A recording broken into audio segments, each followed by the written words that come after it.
Prosecutors say they are planning to seek the death penalty in the case of an Oklahoma man accused in the first beheading on American soil by someone who had apparently self-radicalized. The decision was made after the DA met with the victim's family and just shortly after Alton Nolan, also known as Yaquim Yisrael, was arraigned and ordered held without bond.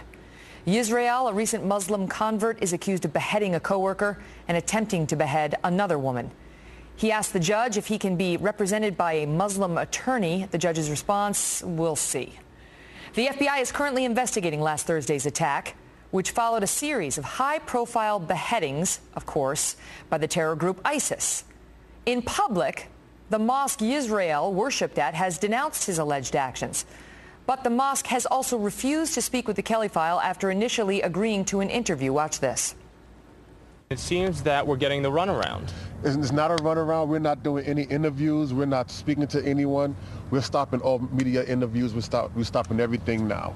Now, with respect, sir, you told me not 10 minutes ago that I could speak to someone tomorrow morning. And he said that no. Representative from CARE just called me back and said no. Yep, we're all saying no. Everyone media-wise will have to leave. If not, I'll have to call the authorities. Tonight, new information about this mosque from a man who says he attended prayers there.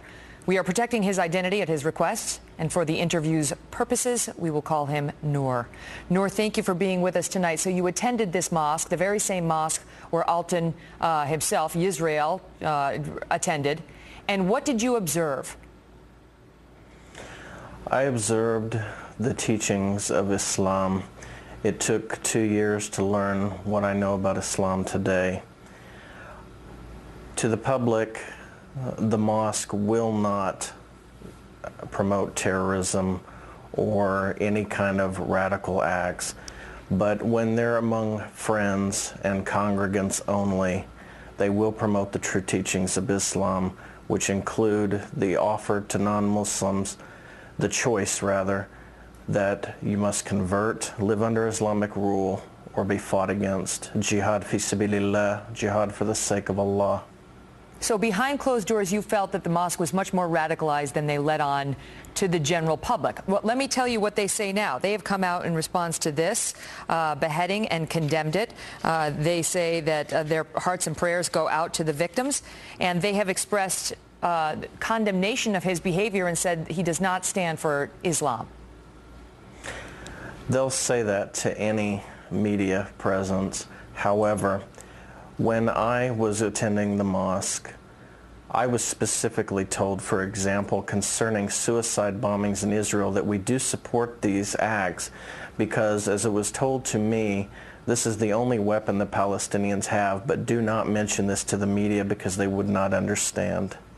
I understand you had another incident where you were with two people from the mosque and there was a discussion about what they would do if Osama bin Laden himself showed up at their house. What happened?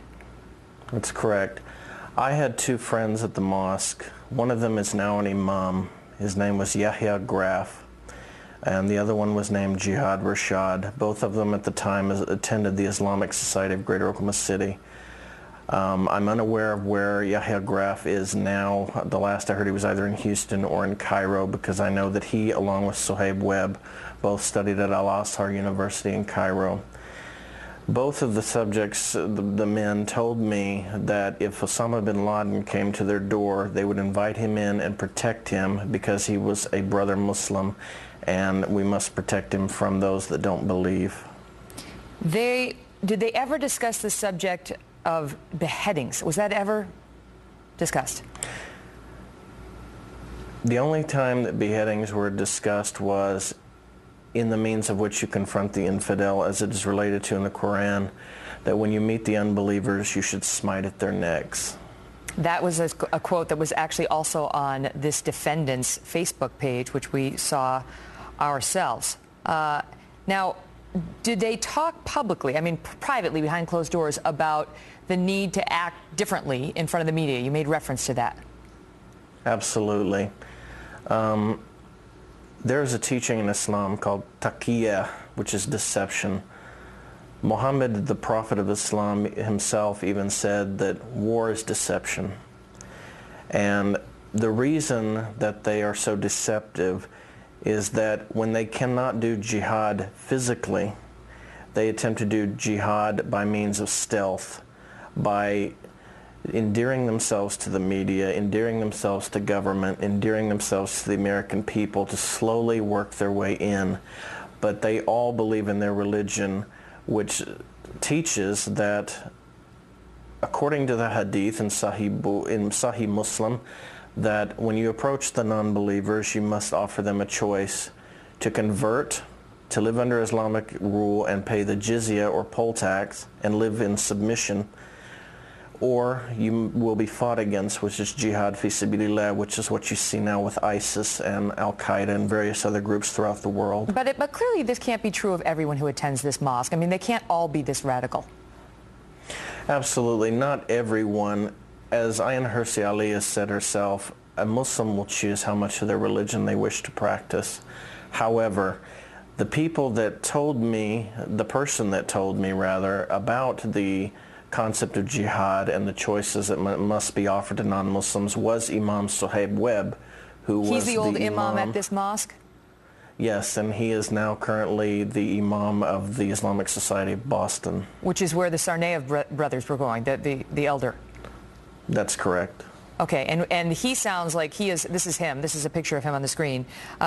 He specifically was a teacher there to you, an imam there to you, and what specifically did he say? He is the one that told me to not talk to the media about suicide bombings in Palestine or Israel. And he is the one that first told me about the concept of jihad, the teaching that Islam allows 3 choices to be made to non-Muslims, and eventually they're all going to have to make that choice to convert, to live under Islamic rule, or die. I understand there was a time when you were invited to fire weapons north of Oklahoma City by somebody you met at the mosque. What happened there? That's correct. The 2 individuals I was with were both fellow converts. One of them was, from what I'd been told, a Jewish convert to Islam named Suleiman. The other one was either in the military at the time or had just gotten out of the military, and his name was Rashid. They invited me to go shoot weapons. Now, I'm from Oklahoma. I have no issues with guns, so I just figured it would be a fun time with friends.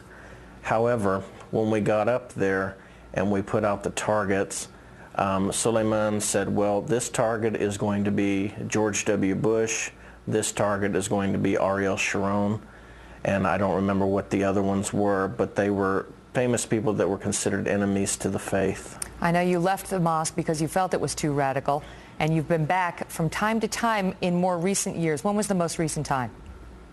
The last time I was in the mosque was sometime in 2011. And did you hear the same sort of discussions as you've been referencing? Absolutely. The reason I was back in there was at the request of law enforcement. I can't say any more than that. Really? However, I was in there, and Imad Inchasi, who is now the current imam, who was a friend of mine, he was preaching a sermon that the Israelis were trying to collapse Al-Aqsa Mosque in Jerusalem by digging tunnels underneath it. And at the end of the sermon, they prayed for the Mujahideen, the holy warriors in Palestine, Kashmir, and in Iraq, which, as we all know, who is being fought in Iraq by the Mujahideen, the United States. As I told the audience, we have been trying to get comment on the record from this mosque. So far, we have been unsuccessful, but we will try again to get a response to Noor's comments tonight. Thank you very much for being with us tonight. Thank you. So you just heard from Noor. Let us know your thoughts now during the break at facebook.com/The Kelly File, because in moments, former federal prosecutor Andrew McCarthy, the man who put the blind sheikh behind bars, will join us with his reaction to what we all